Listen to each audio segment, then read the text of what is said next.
Well, it's been another tough weekend for the Liberal Party. Self-inflicted wounds as usual. First off, started on Saturday with the Wagga Wagga by-election in New South Wales. Of course, the Liberals got beaten, and even though they'd held that seat for 6 decades almost, they still managed to bungle everything so that they put the wrong candidate in. They brought a lot of federal politicians into the electorate, which didn't go down well with the locals. They didn't allow the National Party to run a candidate. It was a total stuff-up, but you get used to that with the Liberals these days. It's a party in disarray, and it's not just what's happening in Canberra, it's also at the state level. This was all part of Gladys Berejiklian's set up with the by-election. This is her plans, and she's got egg on her face now because she is basically the Premier of New South Wales, and she's so politically correct it's not funny.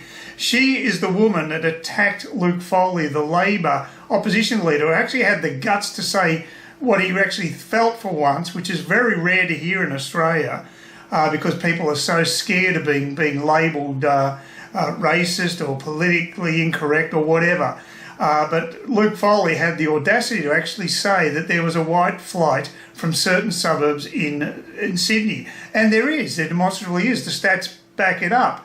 Yet Gladys decided to attack him on that and take the politically correct stand. And this is the problem with the Liberals these days. They're more like the Greens and Labor than a traditional Liberal Party.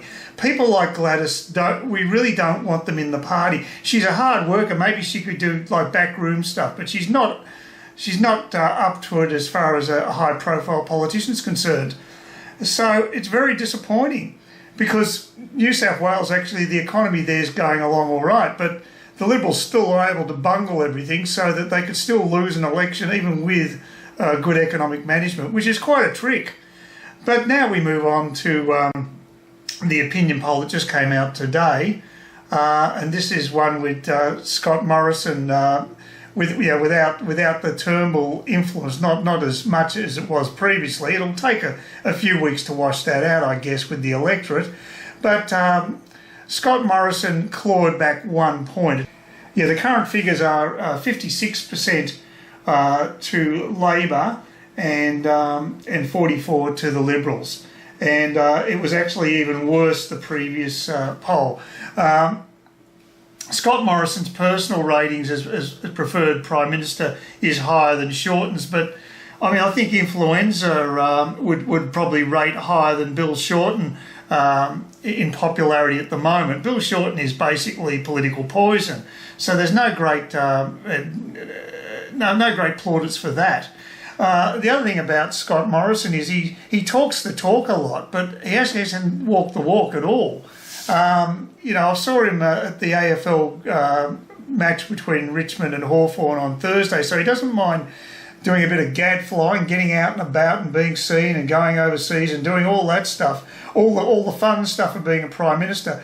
But Scott, are you going to actually knuckle down and do something substantial, like scrap the Paris Agreement and get rid of the subsidies for renewables so we can start building coal-fired power stations? And we could also start building dams if you give that the green light. You've got a lot of money available because of the aborted tax cuts for the corporate sector. You could use that money to actually do something good, some infrastructure, but of course that's not going to happen.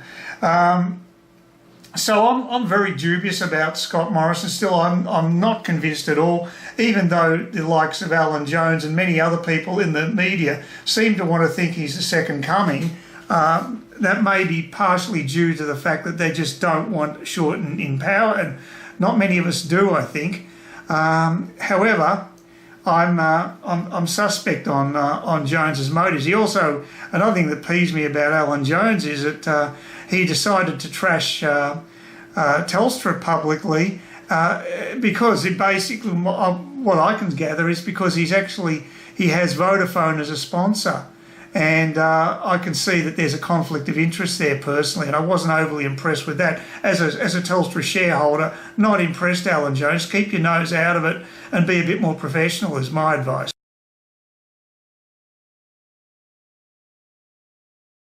Yes, the other person I'd like to mention, the bureaucrat that in my firing line, is Mark Scott, who used to be a CEO or whatever. He had a senior position at the ABC, and it was under Mark Scott that he increased the salaries of dropkicks like John Fain. And there was absolutely no need to, because John Fain would better get a job elsewhere. But he just decided to waste public money by bolstering these guys' incomes by hundreds of thousands of dollars a year, online presenters. It's ridiculous. So the same Mark Scott now is Secretary of the New South Wales Department of Education. And of course, you know, obviously a raving lefty, and obviously he's all the way with the Gonski report, which is basically throwing bucket loads of money to education and trying to improve the disadvantaged students. And it's not working anyway, because we know about all the NAPLAN tests and other tests that are taking place that Australians are going backwards academically. So it's all BS. But this guy is actually employed by the Liberal state government, and that really concerns me. Why are they employing someone like him with a left-wing agenda?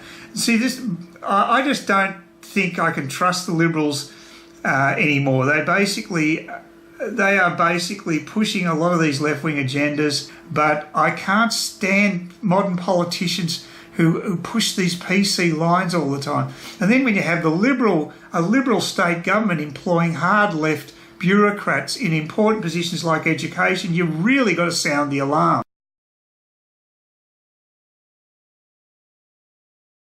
Please consider subscribing to my channel if you think there's anything there of use to you, or entertainment or whatever. And either do that or give me a thumbs up, or if you're feeling really energetic, do both. That'd be great. But please don't ignore me. That's the worst thing you can do on YouTube, is be ignored.